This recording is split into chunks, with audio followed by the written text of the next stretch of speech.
오늘 반석을 치라라는 제목을 가지고 같이 말씀을 나눠보도록 하겠습니다. 저는 하나님과의 관계, 신앙생활이 일종의 연애 감정과 비슷하다고 생각을 합니다. 그러니까 하나님을 사랑하는 것은 사실 우리가 내가 사랑하는 사람에게 기대하는 것과 동일한 기대와 소망을 갖게 한다라는 거죠. 성경에는 하나님의 사랑을 정의해 놓은 여러 가지 구절들이 등장을 하는데, 예를 들면 베드로 사도는 그 사랑이 허다한 허물을 덮는다라고 이야기를 했고, 요한은 사랑이 두려움을 내어 쫓는다라고도 얘기를 했습니다. 그런가 하면 고린도전서 13장에서 바울은 한 장 전체를 하나님의 사랑의 노래로 채우는데, 그 노래의 시작과 끝에서 강조되는 사랑의 특징이 뭐냐면 바로 인내, 오래 참음이라는 것입니다. 그런데 사도들이 강조하고 있는 이 하나님의 사랑, 덮어주고 지켜주고 참아주는 사랑에서 강조되는 것은 우리가 흔히 사랑하면 떠올리는 그 가변적 감정이 아니라 굉장히 의지적이다, 이렇게 볼 수가 있겠습니다. 우리를 향한 하나님의 사랑은 의지적이에요. 굳건한 의지적인 측면이 있다라는 거죠. 하나님의 사랑은 우리의 어떠함에 따라 변하는 것이 아니라는 얘기입니다. 당신의 맹세에 기인한 의지적 사랑이 하나님의 사랑이기 때문에 하나님께서는 허물 많고 겁도 많고 말도 안 듣는 우리를 끝까지 사랑하시기로 작정하신 것이죠. 그리고 이것이 바로 우리가 누리고 있는 가장 큰 축복이라고 할 수 있겠습니다. 오늘 본문을 통해서 모든 것을 참고 모든 것을 바라고 모든 것을 견디시는 사랑이 궁극적으로 우리와의 관계를 통해 이루고자 하시는 것이 무엇인지, 또 우리가 어떻게 해야 그 하나님의 지고지순한 사랑에 온전하게 답할 수 있는지 한번 살펴봤으면 좋겠습니다. 이스라엘은 애굽과 홍해에서 아주 큰 하나님의 권능을 체험했죠. 홍해를 건넌 뒤에 하나님께서는 이스라엘의 다음 목적지를 이 시내산, 그러니까 가나안으로 가기 직전에 먼저 하나님의 성산인 시내산을 들르게 하셨는데, 그들은 광야의 길 위에서 하나님의 큰 은혜를 경험하게 됩니다. 시내산을 향한 3개월간의 여정은, 그리고 이스라엘의 입장에서 볼 때는 위기와 실패가 반복되는 그런 양상을 보이고 있는데요, 오늘 본문에서도 바로 이 위기가 드러난다고 할 수 있겠습니다. 1절입니다. 이스라엘 자손의 온 회중이 여호와의 명령대로 신광야에서 떠나 그 노정대로 행하여 르비딤의 장막을 쳤으니 백성이 마실 물이 없는지라. 자, 이전에 이스라엘이 머물렀던 곳은요, 신광야라는 곳이었습니다. 그러니까 아무것도 없는 신광야에서 200만이 넘는 이스라엘 백성들이 전진을 했는데, 그들은 그 가운데서 배를 고른 일이 없었어요.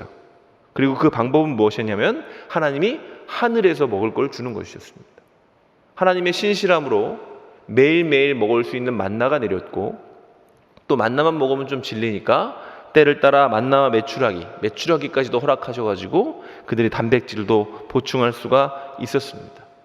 그리고 이러한 하나님의 특별한 대우 때문에 이방인들에게 있어서 척박하게만 보였던 죽음의 광야의 행진은 이스라엘의 입장에서는 축복과 기적이 반복되어지는 말 그대로 은혜의 현장이었다라는 것이죠. 오늘 본문에서 그런데 이스라엘은 신광야를 지나 이제 르비딤이라는 곳에 도착하게 됩니다. 이 르비딤은 아까 제가 얘기했던 중간 지점인 시내산으로 가기 직전에 이제 마지막으로 이스라엘이 머물렀던 곳인데, 이 르비딤이라는 이름에 의미심장한 뜻이 있는데, 그게 뭐냐면 르비딤이 안식이라는 뜻을 가지고 있다라는 거예요. 좀 더 우리 가운데 좀 받아들일 수 있게 표현을 하자면 휴가, 이렇게 생각하시면 될 것 같습니다. 아무리 하늘에서 만나와 메추라기가 내리고 하나님의 보호하심이 있었다 하더라도 광야의 여정은 이스라엘의 입장에서는 결코 쉬운 것은 아니었을 것입니다. 그리고 나서 그들이 이제 그 신광야를 떠나서 다음 지점으로 갔는데, 그 땅의 이름이 사람들이 뭐냐 물어보니까 르비딤이라고 하는 거예요. 안식이다, 휴가다.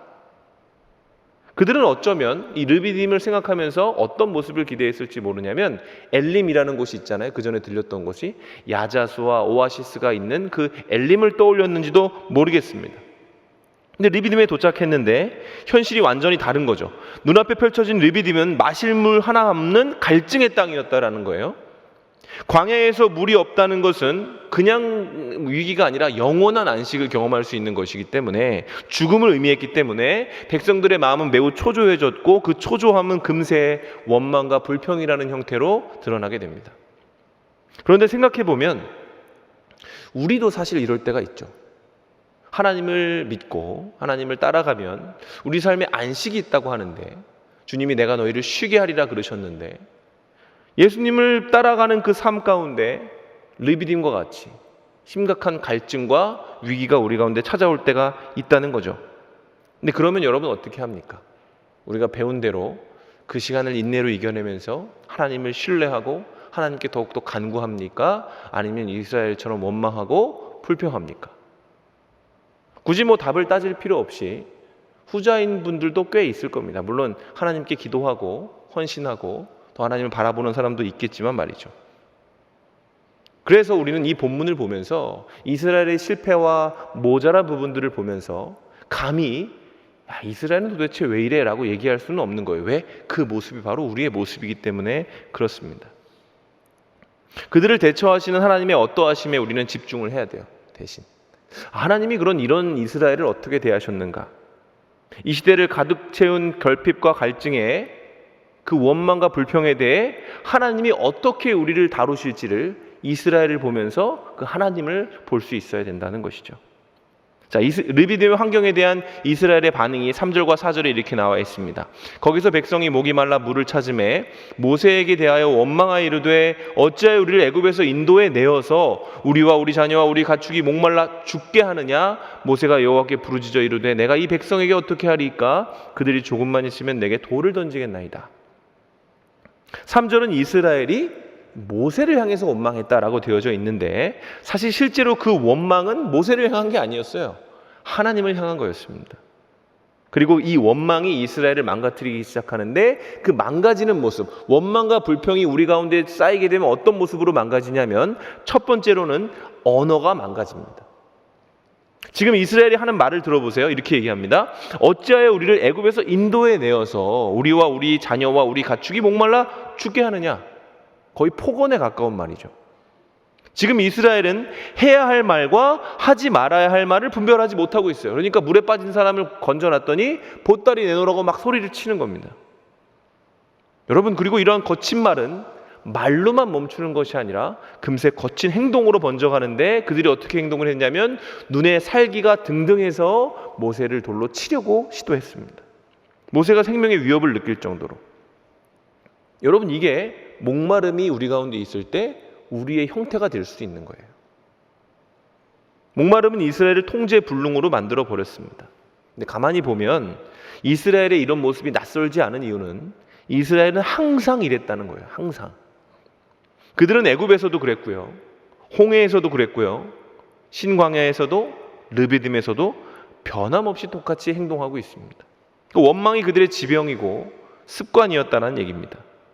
다시 말해 이스라엘은 너무나 쉽게 상황에 압도되는 사람들이었고, 위기가 닥칠 때마다 어김없이 하나님을 실망시키는 아주 못나디 못난 그런 백성이었다라는 거죠. 쉽게 말해 하나님이 그들을 사랑하시게 된 것은 하나님의 명예를 실추시키는 일이었습니다. 이스라엘은 정말로 매력이 없죠. 그들은 너무나 현실적이고 시시각각 변하는 환경에 일희일비하며 너무나 쉽게 불안하고 낙심하고 절망하고 회의하는 존재예요. 그러니까 이스라엘 입장에서 근데 우리 한번 생각해 볼 필요가 있죠. 그럼 도대체 이스라엘은 왜 이럴까요? 제가 이스라엘의 입장에서 변호를 좀 하자면 이스라엘이 상처가 있어서 그렇습니다. 이스라엘은 무려 400년 동안 노예로 살았어요. 그들의 주인은 매우 혹독하게 그들을 다루었던 바로라는 사람이죠. 학대와 착취는 그들에게 일상이었고, 그들은 그 압제 가운데에서 소망 없는 삶을 살아야 했습니다. 너무나 오랫동안 그들은 소망이나 비전이 아니라 생존을 목적으로 살았기 때문에 그들이 항상 중요하게 생각하는 건 뭐냐? 비전이 아니라 오늘을 살아내는 것이죠. 팍팍했던 노예의 삶이 그들을 본능에 충실한 존재, 누구보다 현실에 집착하는 존재로 전락시켰다는 얘기입니다. 근데 여러분, 바로 이것이 오늘날 우리의 모습일 수도 있어요. 여러분, 오늘날 청년 세대에 소망이 없다 그럽니다. 꿈을 꾸지 않는다고 하죠. 아무것도 계획하려고 하지 않는다, 이렇게 표현을 합니다. 왜 그런가요, 여러분? 우리가 왜 그냥 아무렇지도 않은데 그러는 건 아니죠. 우리도 상처가 있어서 그렇습니다. 사는 게 너무 팍팍하고 세상을 채우고 있는 조급함과 분노, 회의와 절망에 젖어들어서 그렇게 된 것이죠. 이 시대의 사람들이 어떤 시대의 사람들보다 지금 순간에 집중하고 오늘에 집착하고 본능에 충실한 이유는, 소비적인 삶에 집착하는 이유는 그저 마음 가운데 악함이 있기 때문만은 아니라 우리가 살아가는 이 환경이 너무나 척박하고 어렵기 때문일 수도 있지 않는가. 이런 맥락에서 보면 지금 이스라엘에게서 드러나는 실망스러운 모습도 사실 이해가 안 되는 건 아닙니다. 너그럽게 그들의 마음에서 솟아나는 불평과 원망도 자연스러운 거 아닌가? 이렇게 생각할 수도 있는 거죠.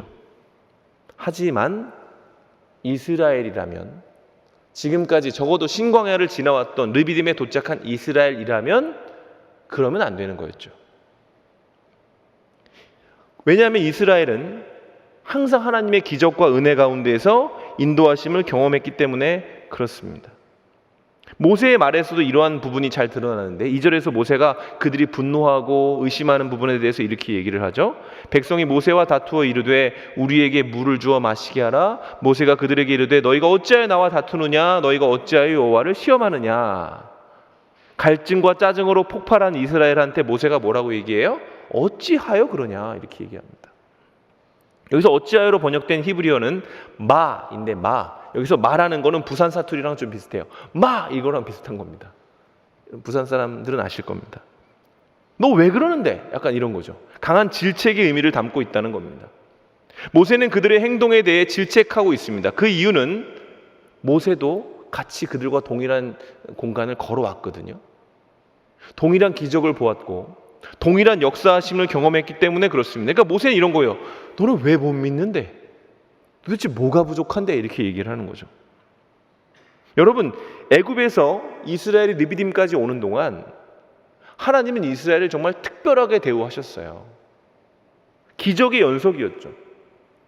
그 당시 가장 강대하던 제국인 애굽을 무너뜨린 것은 10가지 재앙이었습니다. 10가지 재앙은 쉽게 말해 뭐죠? 기적입니다. 기적. 애굽의 군대가 쫓아올 때 홍해 앞에서 모세가 지팡이로 홍해를 치니까 어떻게 됐어요? 홍해가 갈라졌습니다.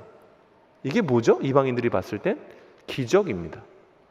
신광야를 지나올 때 광야에서 하늘에서 떡이 내렸다니까요. 그리고 치킨이 먹고 싶다 그러면 메추라기가 날아와서 우리가 그들이 마음 배불리 먹었다라는 겁니다. 그러니까 쉽게 말해 이스라엘은요 하나님의 특별 대우를 받으면서 지금 르비딤까지 온 거예요. 기적의 징검다리를 건너서 지금 르비딤에 도착했다라는 겁니다. 그래서 모세는 이스라엘이 도저히 이해가 안 되는 거죠. 이 정도 체험하고 경험했으면 좀 기다릴 수 있어야 되는 거 아닌가? 목마르다고 이렇게까지 해야 되나? 이렇게 분노를 하고 하나님을 시험해야 하나? 그러면서 모세는 그들의 마음 속에 있는 것을 지적하죠. 그게 뭐냐? 너희가 왜 하나님을 시험하느냐? 다시 말해 왜 하나님을 또 저울질하려고 하냐? 이렇게 물어보는 겁니다. 여러분, 그들이 오랫동안 머물렀던 애굽은 어떤 특징이 있냐면 셀 수 없이 많은 신들이 존재한다라는 거예요. 신들의 백화점과도 같습니다. 그들이 히브리인이었다고 하나 그 속은 애굽의 문화와 세계관으로 가득하겠죠. 그러니까 애굽 사람들은 그렇게 믿었어요. 그 10가지 재앙도 신에 대한 징계 아닙니까? 그러니까 그 많은 신들 중에 자기에게 제일 잘 해주고 자기의 취향에 제일 잘 맞는 신을 선택해서 섬겼다는 거죠. 한나의 신만 섬긴 것이 아니라 자기 취향과 스타일에 맞는 신을 선택해서 그들이 섬겼다라는 겁니다. 이스라엘은 하나님의 택하심이 무엇을 의미하는지 그때까지 알지 못했어요. 사실은 그냥 자신이 하나님을 선택할 수 있다고 생각했는지도 모릅니다. 그래서 그들은 자신이 하나님께 속한 존재가 되었다고 아직은 인정하지 못하는 상태였던 것 같아요. 그리고 그 결과 어떤 일이 벌어지는 겁니까? 일만 벌어지면 저울을 꺼내드는 거예요. 그리고 자기가 애굽에서 봤던 신들과 하나님과 저울질을 시작을 하는 거죠. 누가 더 강한가? 누가 더 나랑 맞는가? 누가 더 내게 유익한가를 계산했다라는 겁니다. 그러니까 하나님을 향한 그들의 사랑은 다시 말하면 계산적인 사랑이었다 이런 것이죠. 그런데 여러분, 우리도 똑같지 않습니까? 사실 요즘에 신들이 그 각자의 이름을 가지고 있지 않지만 여러분, 신이 꼭 이름이 있어야 되는 건 아니잖아요. 아름다움이 될 수도 있고, 인기가 될 수도 있고, 돈이 될 수도 있고, 건강이 될 수도 있고, 관계가 될 수도 있는 겁니다. 그러니까 우리가 하나님을 섬기지만 이 이방신들 가운데 한 반쯤 다리를 걸치고 나는 하나님을 섬긴다라고 얘기하는 사람도 굉장히 많이 있죠, 실제로. 그리고 그 결과 사람들은 하나님을 선택해야 되는 순간과 하나님을 기다려야 되는 순간이 왔을 때 아무렇지도 않게 하나님을 저울에 올리고 자기가 생각하는 그 가치와 하나님을 저울질하는 겁니다. 그러나 기독교의 신앙은 결코 이런 형태가 아니라는 것을 알아야 돼요. 기독교의 형태, 우리가 믿고 있는 하나님 신앙에 대한 형태는 올인입니다. 올인. 여러분 연애할 때 아주 간단하잖아요. 제가 처음에 얘기할 때 하나님과 우리의 관계는 마치 연애와도 같다 이렇게 얘기를 했잖아요. 근데 여러분이 누군가를 사랑할 때 어느 정도만 사랑하고 어느 정도는 다른 사람을 사랑한다면 그 상대방은 어떤 마음을 가질까요?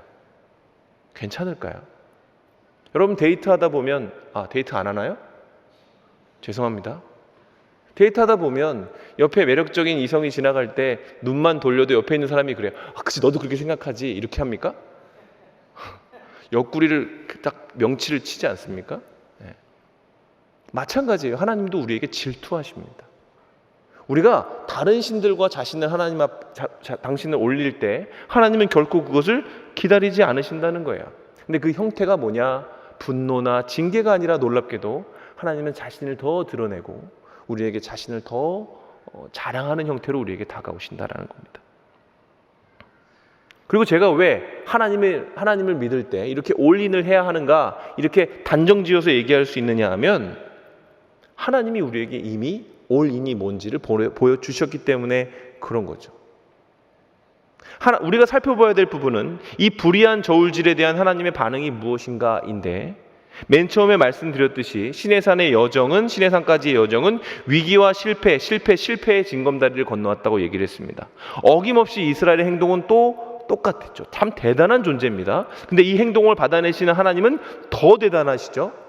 시내산으로 가는 여정 동안 하나님께는 그 이스라엘이 하나님을 저울질할 때 하나님은 늘 신실함으로 그 저울질에 탑하세요. 지나치다 싶을 정도로, 너무하다 싶을 정도로 이스라엘의 투정과 어리광을 다 받아주십니다. 신기해요, 진짜. 어찌 보면 하나님은 이스라엘을 굉장히 편애한다라는 느낌이 들 정도입니다. 하나님은 왜 이리도 너그러우신 것일까요? 그 이유는 하나님이 작정하시고 그들을 사랑하기로 마음 먹으셨기 때문에 그런 거예요. 하나님이 작정하는 의지적인 사랑이 바로 이런 형태인 겁니다. 하나님은 그 이스라엘 속에 뿌리내린 노예 근성과 애굽의 가치관에 찌들어 있는 것을 알고 계셨다는 것이죠. 시내산으로 가는 길을 가이드하셨던 분은 여러분 하나님이었습니다. 모든 여정의 기획자는 하나님이에요. 느비딤에 물이 없다는 것을 하나님이 모르셨겠습니까? 물이 없을 때 백성들이 난리칠 것이라는 것을 모르셨을까요? 하나님이 시내산으로 가는 여정에서 그들의 시련이 있는 장소로 인도하신 이유는 또 다른 기적을 보여주시기 위함이었다는 거예요. 그들 가운데 하나님의 살아계심과 너희를 선택하고 사랑하기로 작정한 내가 어떤 존재인지를 드러내시려고 그들에게 그렇게 하셨다라는 겁니다. 내가 너희에게는 기적을 베풀 것이고 너희에게는 특별한 은혜를 줄 것이다. 5절과 6절입니다. 여호와께서 모세에게 이르시되 백성 앞을 지나서 이스라엘 장로들을 데리고 나일강을 치던 내 지팡이를 손에 짚고 가라. 나일강을 치던 내 지팡이입니다. 내가 호렙산에 있는 그 반석이 거기서 내 앞에 서리니 너는 그 반석을 치라. 그곳에서 물이 나오리니 백성이 마시리라. 모세가 이스라엘 장로들의 목전에서 그대로 행하니라. 이 말씀에서 하나님은 백성들이 다 볼 수 있도록 장로들과 이제 지팡이를 들고 백성들 앞을 지나가라고 명령하시는데, 그러면서 모세의 지팡이를 뭐라고 지칭하시냐면 나일강을 치던 지팡이다 이렇게 말씀을 하십니다. 왜 하필 나일강을 치던 지팡이라고 강조하신 걸까요? 여러분, 나일강을 치던 지팡이라는 말에는 심판이라는 의미가 담겨져 있기 때문에 그래요. 심판, 재앙. 모세가 이 지팡이로 나일강을 쳤을 때 여러분 애굽이 자랑하는 모든 것들이 무너졌습니다. 애굽을 일으켰던 게 뭐예요? 나일강 아닙니까? 그래서 나일강이 그들의 신이었잖아요. 근데 그 지팡이가 나일강을 치니까 그 나일강이 피의 강, 죽음의 강, 아무것도 나오지 못하는, 생산하지 못하는 아무것도 아닌 존재가 되었죠. 그러니까 애굽 사람에게 있어서 모세의 지팡이는 뭘로 보였을까요? 흉기입니다. 흉기. 무시무시한 것이죠. 그런데 그 지팡이가 이스라엘을 위해 사용될 때에는 어떻게 되는 거예요? 생명을 만들어내는 이기가 된 거예요. 그러니까 애굽의 관점을 가지고 있는 사람에게 그 지팡이는 두려운 것이 되었겠죠. 그러나 그 지팡이가 만들어낸 일에 대해서 본 사람들은 이제 하나님이 자신을 어떻게 대하시는지를 깨닫게 될 수 있게 된다는 겁니다. 여러분, 하나님이 애굽을 대하는 방식과 이스라엘을 대하는 방식은 분명히 다릅니다. 하나님은 이스라엘을 특별하게 대우하고 계시다는 거예요. 그들이 실패하고 망가질 때에도 이스라엘을 향한 하나님의 특별 대우는 결코 철회되지 않아요. 왜? 하나님이 그렇게 사랑하시기로 작정하셨기 때문에, 하나님이 그들을 세우시기로 작정하셨기 때문에 그렇습니다. 영접하는 자, 곧 그 이름을 믿는 자들에게는 하나님의 뭐가 되는 권세를 주셨다? 자녀가 되는 권세를 주셨다. 자녀는 특별 대우를 받는 존재죠. 전폭적인 지지와 전폭적인 사랑과 전폭적인 보호를 받는 존재입니다. 여러분, 이게 복음이라고 부르는 거예요. 이것이 우리가 예수 그리스도를 믿음으로 누리게 될 수 있는 축복이고, 하나님이 당신의 사람들을 끝까지 책임져 주시는 방식입니다. 그분의 사랑하는 방식. 하나님은 당신의 백성을 다르게 대해 주신다는 거예요. 너무하다 싶을 정도로 받아주고 기다려주고 용서하실 것이라는 얘기입니다. 여러분, 이 이야기를 들었을 때에 우리가 정말로 하나님을 사랑하는 존재라면 이 의지를 어떤 형태로 우리 가운데 실현시키셨는지를 묵상해야겠죠. 바로 그 십자가입니다. 하나님은 도대체 그럼 왜 이렇게 하실까요? 이렇게 해서 도대체 뭘 기대하시는 걸까요? 그냥 끝까지 우리가 그렇게 사랑받기만을 원하실까요? 내가 너 마치 응석바지를 키우는 부모처럼, 야, 너 그런 거 다 알지만 내가 별 기대 없이 내가 어떻게 널 낳았으니 어떡하겠니? 내가 널 선택했으니 어떡하겠니? 이런 마음으로 그렇게 전폭적인 사랑을 주실까요? 그러지 않습니다. 하나님은 분명한 계획과 비전을 가지고 우리에게 그 사랑을 베푸신다는 거예요. 그게 바로 시내산에서 말씀을 주실 때 하나님이 하신 말씀 가운데 드러나죠. 하나님이 그 이스라엘, 이 형편없는 이스라엘에게 어떤 기대를 가지고 계시냐면 19장 5절부터 6절에 이렇게 되어 있습니다. 같이 한번 읽겠습니다. 자, 시작. 세계가 다 내게 속하였나니 너희가 내 말을 잘 듣고 내 언약을 지키면 너희는 모든 민족 중에 내 소유가 되겠고 너희가 내게 대하여 제사장의 나라가 되며 거룩한 백성이 되리라. 하나님이 어느 정도 기대를 품고 계시는지 여러분 아시겠어요? 하나님의 대표 선수로 삼겠다는 겁니다. 너희를 통해 나를 드러낼 것이다, 이렇게 얘기하는 겁니다.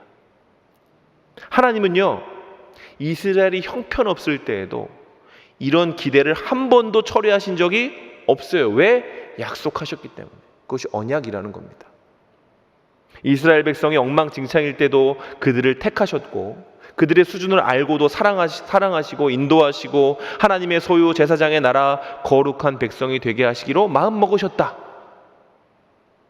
이 작정하시는 사랑 덕분에 그들은 광야의 여정, 모든 이방인들이 지켜보는 그 영적 행진의 길에서 실패의 징검다리를 걷고 있음에도 불구하고 결국 하나님의 산에 도착했고 가나안을 정복할 수 있게 되었다. 이것이 성경이 얘기하고 있는 그 광야의 여정 가운데 드러난 메시지라는 것이죠.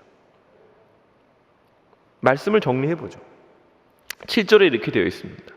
그가 그곳의 이름을 마사 또는 무리바라 불렀으니 이는 이스라엘 자손이 다투었으며 또는 그들이 여호와를 시험하여 이르기를 여호와께서 우리 중에 계신가 안 계신가 하였음이더라.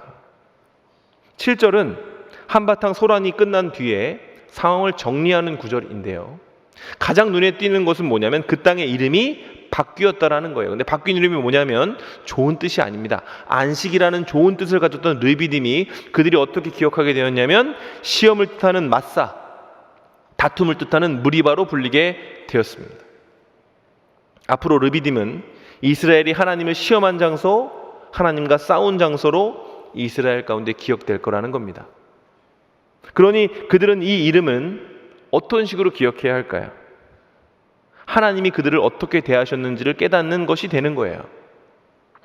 이스라엘은 감히 하나님을 시험하고 감히 하나님과 싸웠음에도 불구하고 살아남은 백성으로 기억될 것입니다. 어떻게 이런 기적이 일어났습니까?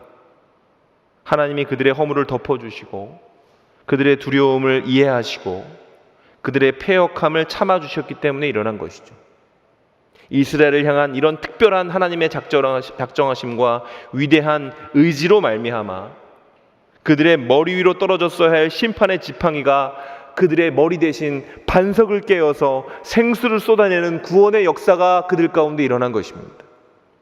여러분, 오늘 우리는 어떤 모습으로 하나님의 백성으로 살아가고 있습니까? 이 광야와 같은 여정 가운데 목마를 때에, 힘들 때 우리는 하나님께 대들거나 하나님을 시험하려 들지는 않습니까? 혹시 이스라엘처럼 상황에 압도되어서 기꺼이 하나님을 버리고 내가 생각하는 다른 가치를 추구하겠다라고 마음 먹고 있지는 않습니까? 그리고 내가 이런 걸 보면 하나님의 백성이 아닌 것 같다, 의심하고 원망하고 불평이 끊이지 않는 거 보면 나는 하나님이 선택하지 않은 백성인 것 같다, 이런 생각이 들 때가 있지는 않은가. 근데 여러분, 오늘 말씀은 그런 생각을 드는 부족한 영혼들에게 하나님이 말씀하시는 거예요. 네가 어떠함에 따라 나의 계획이 바뀌는 게 아니다. 이게 복음입니다, 여러분. 상황에 압도될 필요가 없는 거예요. 하나님의 사랑에 압도되어야 하는 것입니다. 하나님이 그 애굽을 무너뜨렸던 그 지팡이, 하나님의 손가락이라고 어떤 사람은 표현하더라고요. 그 손가락이 이스라엘의 머리를 쳐서 그들을 징계하는 대신 반석을 쳐서 그들을 살렸다. 이거를 신약으로 적용하면 우리가 죄인 되었을 때에 우리가 음란하고 우리가 패역하고 우리가 악해서 하나님을 알지도 못하고 찾지도 않을 때에 하나님은 우리를 심판대에 매달아 심판하셨어야 하는데 우리를 치시는 대신 예수 그리스도를 치심으로 그 예수 그리스도의 깨어진 틈을 타고 생명의 물이 흘러나와 우리가 살게 된 것이죠. 아멘. 여러분, 우리의 잘못은 우리가 묵상해야 될 게 아닙니다. 여러분, 너무나 놀라운 이야기일 수도 있습니다. 우리가 묵상해야 되는 건 뭔지 아십니까? 하나님의 아름다우심입니다. 여러분이 부족하고 연약하다 느껴질 때마다 여러분이 생각해야 되는 건 이거예요. 그런데 내가 아직도 크리스찬이네. 이런 정도 수준밖에 안 되는데 내가 아직도 하나님께 기도하고 있고 내가 하나님께 부르짖고 있구나. 그리고 자신의 부족함이 아니라 하나님의 어떠하심을 묵상하면 묵상할수록 그분의 매력과 우아함과 아름다움을 묵상하게 되고, 그렇게 됨으로 말미암아 어떻게 되는지 아세요? 기읒고 기필코 결국에 우리가 그를 사랑하게 되는 겁니다.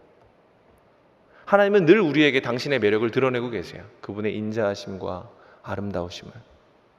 문제는 우리가 나를 묵상하고 내 수준과 형편을 생각하느라 그분을 묵상하지 않는다라는 겁니다. 바라기는 저와 여러분이 하나님을 더 많이 생각하고 기억하는 그런 신자가 되었으면 좋겠어요. 물론 우리가 변해야 될 부분 많습니다.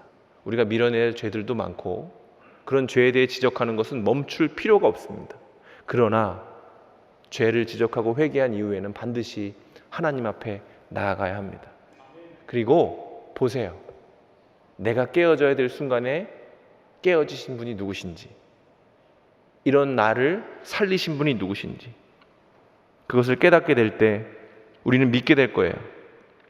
빈손으로 시작한 이 하나님과의 동행이 결국 충만함으로 이루어질 것이라는 것을, 내가 지금은 미약하나 나중엔 하나님께 영광 돌리는 거룩한 나라 제사장이 될 것이라는 것을, 그것을 믿게 될 때 우리는 기꺼이 우리를 쳐서, 반석과 같은 우리의 마음을 쳐서 하나님께 복종하고 나의 모든 삶을 주님 앞에 올려드리는 귀한 주님의 신부로 변화되어질 줄로 믿습니다.